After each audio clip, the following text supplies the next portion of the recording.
자, 우리 함께 말씀의 숲으로 들어가겠습니다. 우리 믿음의 성도들, 세상에는 비밀이 없습니다. 근데 가끔 그런 분들이 있어요. 야, 이거 비밀인데 다른 사람인데 절대로 얘기하지 마 하고 그 비밀을 얘기한다니까요. 비밀을 왜 얘기해요? 비밀은 혼자 간직하셔야 돼요. 비밀을 얘기한다는 것은 이미 두 사람이 알면 그것은 비밀이 아니라라는 그런 말이 있어요. 그래서 잠언서를 한번 볼까요? 잠언서 20장 19절을 보면 두루 다니며 험담하는 자는 입술을 벌린 자를 사귀지 말지니라. 자, 결국은 말이 많으면요, 남의 비밀을 누설하게 되어 있습니다. 그리고 특히 특별히 할 일이 없을 때 전화를 하거나 특별하게 할 말이 없을 때 사람들이 만나면 남의 얘기를 할 가능성이 커요. 그렇기 때문에 그 말거리가 사라지기 때문에 다른 사람의 말을 하고, 다른 사람의 말을 하다가 보면은 정말 그 사람과 나 사이에 비밀스러웠던 일들을 다른 사람들에게 너무나 쉽게 발설하는 경우가 있습니다. 좋은 일이든 좋지 않던 일이든 혹시 어느 누구와 비밀을 하기로 약속을 했다면 그 비밀을 반드시 지켜줘야 합니다. 우리 모두 믿음의 권속들, 우리가 일상생활 속에 알았던 이런저런 일들을 쉽게 다른 사람들에게 전달해서는 아니 된다, 이런 말입니다. 그래서 오늘 본문 말씀을 가지고 제목을 이렇게 잡았습니다. 세상에는요, 비밀 없습니다. 세상에는 비밀이 없다.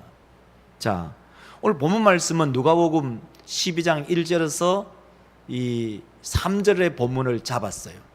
이 본문은 예수님께서 사역하는 동안에 사람들이 어마어마하게 모였는데 그 어마어마하게 모인 가운데서 예수님은 제자들에게 두 가지를 얘기합니다. 그 첫째가 바리새인들의 누룩을 조심해라. 그 누룩이 뭐냐?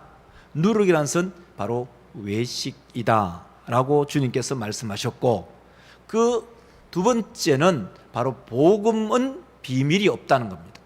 결국은 이 두 가지를 합치면 뭐가 되냐면은 비밀이 없다는 거예요. 다시 말해서 우리의 종교 생활, 종교 활동, 신앙 생활을 아무리 그럴듯하게 한다 할지라도 때로는 다른 사람을 보기에 좋게 한다 할지라도 첫째는 하나님을 속일 수가 없고, 두 번째는 역시 사람의 눈을 속일 수도 없습니다 하는 이 한 가지. 그 다음에 두 번째는 뭐냐면, 복음은 아무리 짓밟고 아무리 숨기고 아무리 감춘다 할지라도 복음은 반드시 세상 밖으로 떨쳐 나오게 되어 있습니다. 결국 무슨 말이냐? 복음은 반드시 나타나게 되어 있습니다. 그래서 제목을 세상엔 비밀이 없습니다 라고 제목을 정했어요. 자, 오늘 본문 말씀 가운데 첫 번째로 종교적 외식엔 비밀이 없어요. 자, 우리 믿음의 성도들, 사람들은 자기의 외식이 다른 사람들이 모른다고 생각합니다. 다시 말해서 우리가 신앙생활을 할 때 우리의 종교생활이, 우리의 신앙생활이 다른 사람들은 모르고 나만 안다라고 생각합니다. 자, 우리 믿음의 성도들, 우리는 신앙생활 할 때 여러 가지 신앙생활의 모습들이 있습니다. 자, 기도 있잖아요. 기도. 그러니까 이 기도, 각 개개인의 기도 혹은 대표 기도, 때로는 구제, 때로는 사랑의 행위, 때로는 검시, 때로는 다른 사람에게 향한 우리의 마음, 이런 것들을 우리는 내 혼자만 잘하고 또 이것을 보여주면 된다고 생각해요. 자, 그 중에 하나가 뭐냐면 이렇게 말합니다. 오늘 1절 말씀에 이렇게 말하죠. 자, 1절, 그동안 무리 수만 명이 모여 서로 밟힐 만큼 되었더니 예수께서 먼저 제자들에게 말씀하여 이르시되, 바리새인들의 누룩 곧 외식을 주의하라. 바리새인들의 누룩, 외식 조심해라, 주의해라. 그러면 외식이 뭘까요? 밖에서 밥 먹는 거? 그걸 말하는 거 아니에요. 외식은 바로 한자로 말하면은 바깥 외자고 꾸밀 식자예요. 바깥쪽으로만 꾸미는 거예요. 경건한 모습을 보이는 거. 옛날에 제가 초등학교, 중학교 다닐 때 목사님은 항상 성경책을 이렇게 끼고 다니셨어요. 왜? 경건하다는 걸 보여주기 위해서예요. 그런데 제가요, 초등학교 때 저희 집을 지나서 교회를 지나서 학교를 걸어가거든요. 근데 그때 여전사님이 교회를 목회하고 계셨는데, 그 초등학교 제가 한 8시 전후해서 학교 가는 그 시간에 그 까만 처마 흰 저고리 입고 그때서 교회 본당에서 나와서 사택으로 가시는 여전사님을 늘상 봤어요. 그 전사님 뭐 하실까요? 뭐 하실까요? 그 여전사님이 그때 나오시는 이유가 뭘까요? 기도하시고 나오는 거예요.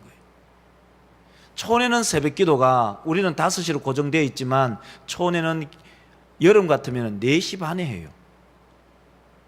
4시 반에 새벽 기도하면은 5시 되면 마치거든요. 그러면 8시에 나온다는 그 말씀은 5시에 새벽 기도 끝나면 6시, 7시, 8시까지는 그 여전사님이 그 강단에서 기도하시다가 나오는 시간이었어요. 그때 저는 초등학교 이제 등교하는 시간이고, 아, 그렇구나. 말로만 기도하는 것이 아니라 오랫동안 그 강단에서 남아서 기도하시는 기도의 모습. 자, 우리 믿음의 성도들, 이제 여러분의 기도의 삶은 어떨까요? 우리가 바깥쪽으로 말하는 기도의 삶, 기도를 하자, 기도한다, 기도해야 된다, 그 말 얼마든지 할 수 있어요. 근데 실질적으로 여러분 하루에 얼마 정도 시간을 두고 기도를 하시나요? 아니면 하루 너무 범위를 짧게 잡았어요, 목사님, 이렇게 말하면, 자, 일주일에 여러분 기도의 시간을 얼마나 잡고 계시나요? 일주일도 너무 짧아요. 한 달 합시다. 한 달에 여러분 기도의 시간을 얼마의 시간을 가지시나요? 우리가 외식한다는 얘기가 바로 이런 얘기예요. 목사, 그럴듯하죠. 장로, 그럴듯하죠. 권사, 그럴듯하죠. 교회의 중직자들이 그럴듯한데 하루에 30분 기도하는 게 어려워요. 일주일에 7일 아닙니까? 7일이면 하루에 10분씩 기도한다 해도 70분, 1시간. 일주일에 1시간 기도하는 것이 쉽지 않아요. 그러니까 이 말은 무슨 말이에요? 우리는 명분상으로는 목사이고 장로고 권사고 시무집사인데 기도의 삶이 없는 거예요. 그걸 가르쳐서 뭐라고 얘기하죠? 외식하는 거예요. 외식하는 거예요. 기도하자라고 얘기하면은 기도할 시간이 없대요. 기도할 시간이 없대요. 우리 믿음의 성도들, 오늘 말씀을 기억하면서 하나님, 나는 하나님 앞에서 외식하는 자가 아닌가요? 하나님, 나는 하나님 앞에서 외식하는 바리새인들, 우리는 바리새인들이 잘못하고 있다는 것을 지적할 수는 있는데 그것이 바로 나에게 적용하면은 나에게는 관용을 베풀지는 않나요? 때로는 다른 사람들에게 지적을 해요. 자, 이제 딱 지적을 해요. 지적을 하면은 손가락 지적 당하는 사람은 2개가 하는데 손가락 3개는 나를 가리키고 있다는 거예요. 우리 모든 믿음의 권속들, 우리가 기도의 삶에 외식하지 아니하는 하나님 앞에서 참된 기도자의 삶을 살아가는 우리 믿음의 성도들이 되시기를 주의 이름으로 축원합니다. 그 중에 하나가 뭐냐면 요즘은 금식 잘 안 하잖아요. 옛날에 어른들 금식 참 많이 하셨어요. 금식 많이 하신 목사님 중에 한 분이 김덕신 목사님, 동부교회, 대구 동부교회. 그 어른이 금식을 많이 하셨어요. 저도 초등학교, 중학교 때는 금식을 했는데 그 이후로 금식, 고난주간의 금식, 그 한 주간의 금식 이외에 금식 최근에 해본 적이 없어요. 여러분 금식 언제 해보셨어요?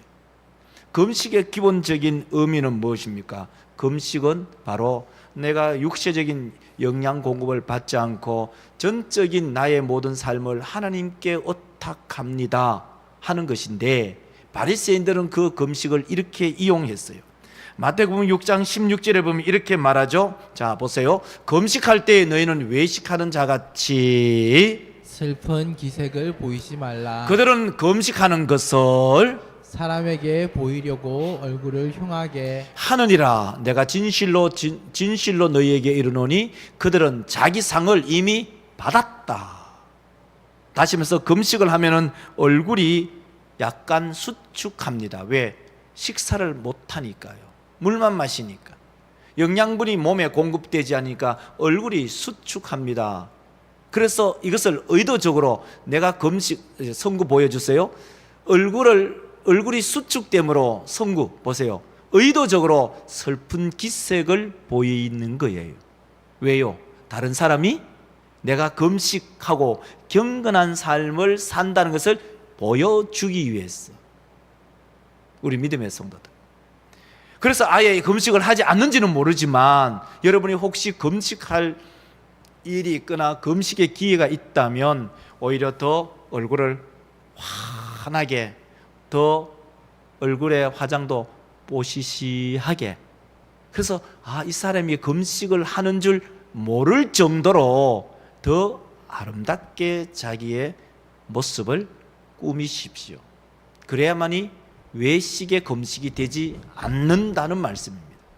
그러면 금식의 원래의 의미가 뭔가? 이사야서 58장 6절에 보면 이렇게 말합니다. 보세요. 한번 읽으세요. 내가 기뻐하는 금식은 흉하게 결박을 풀어주며 멍에의 줄을 끊어주며 압제당하는 자를 자유하게 하며 모든 멍에를 꺾는 것이 아니겠느냐. 금식의 원래의 목적이 이런 거예요. 하나님이 기뻐하시는 금식은 이런 거예요. 흉악한 결벽을 푸는 것, 멍에의 줄을 끊어버린 것, 압제를 당하는 자를 자유하게 하는 것, 그 모든 멍에를 부서뜨려서 하나님을 기쁘게 하면서 모든 문제들이 해결되는 것. 그러니까 하나님과의 직접적인 관계에 영적인 교제가 있는 것인데, 이 금식이 외식이 되었을 때에는 그것이 내면적인 모습이 아닌 다른 사람들에게 보여지게 하는 금식이 된다. 그러니 그런 금식은 외식적인 금식이다 하는 것입니다. 자, 우리 믿음의 성도들, 금식을 할 수 있다면 여러분 금식을 하십시오. 그러나 금식을 하는 것은 그 근본 정신이 하나님과의 소통이지 사람에게 보이는 것이 아님을 기억하시는 우리 모든 성도들이 되시기를 주의 이름으로 축원합니다. 아멘. 뿐만 아니라 이 외식이라는 것은 또한 이런 모습이 있습니다.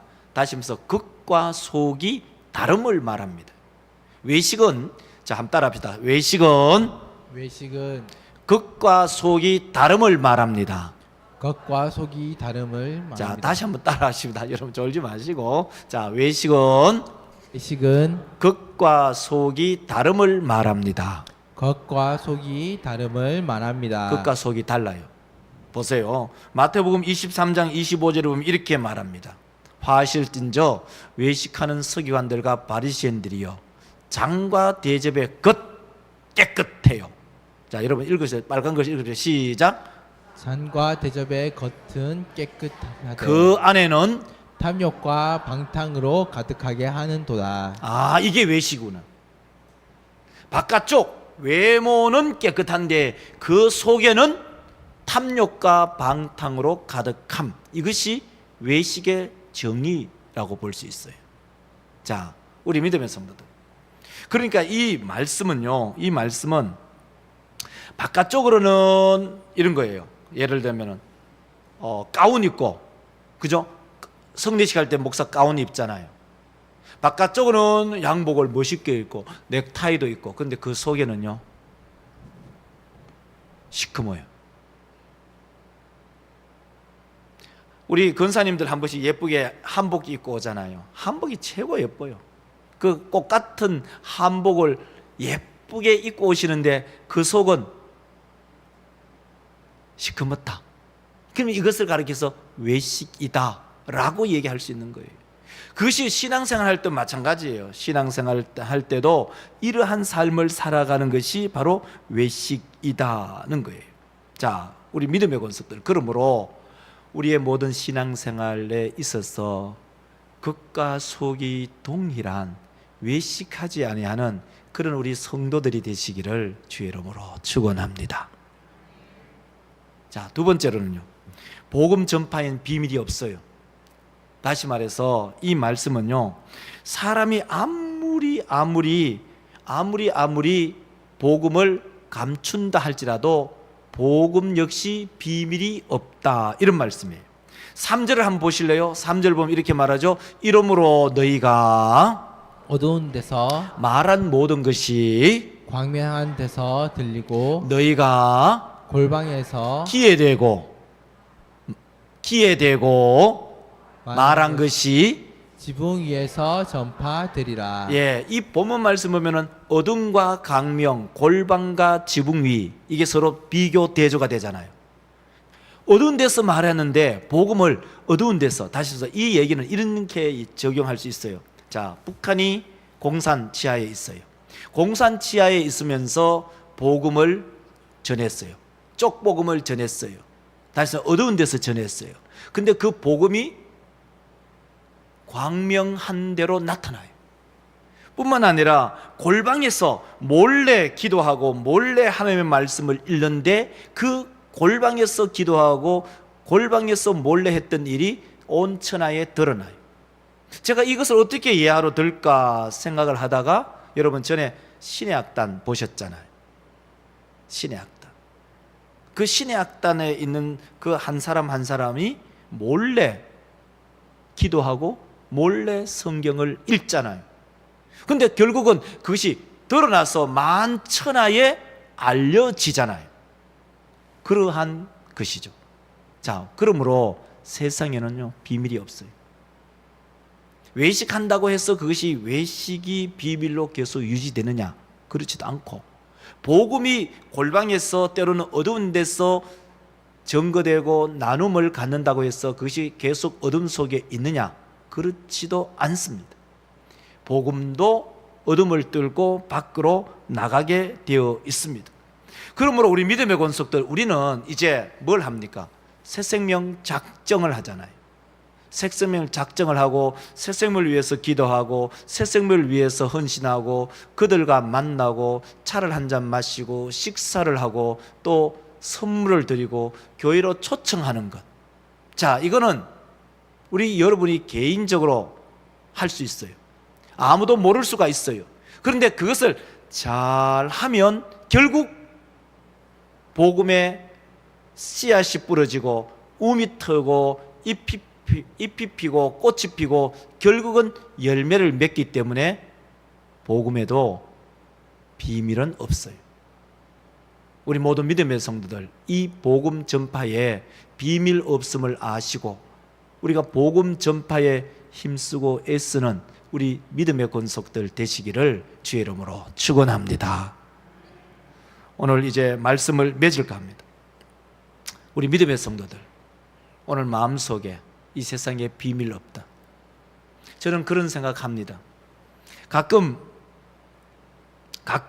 교회에서 그런 사단이 일어날 때가 있어요.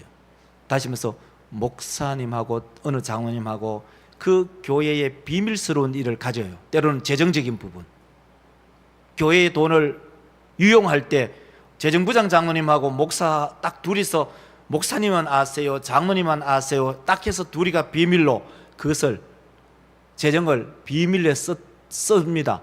근데 한 해 두 해 사이가 좋아요. 그러다가 관계가 깨어져서 서로 폭로전을 벌어지는 거예요. 그래서 교회가 사단이 나는 경우가 있어요. 우리 믿음의 성도들, 또 이런 경우 있어요. 목사하고 장로님하고요, 어떤 당회 하기 전에 뭔가 미략을 해요. 미략을 하고 그것을 입을 맞추어서 들어가서 당에 들어가서 딱 그걸 가결시켜요. 근데 나중에 그것이 드러나서 서로가 서로에게 책임을 떠넘기는 그런 경우가 있었어요. 세상에 비밀 없어요. 세상에 비밀 없어요. 그렇기 때문에 저는요, 그런 생각 많이 해요.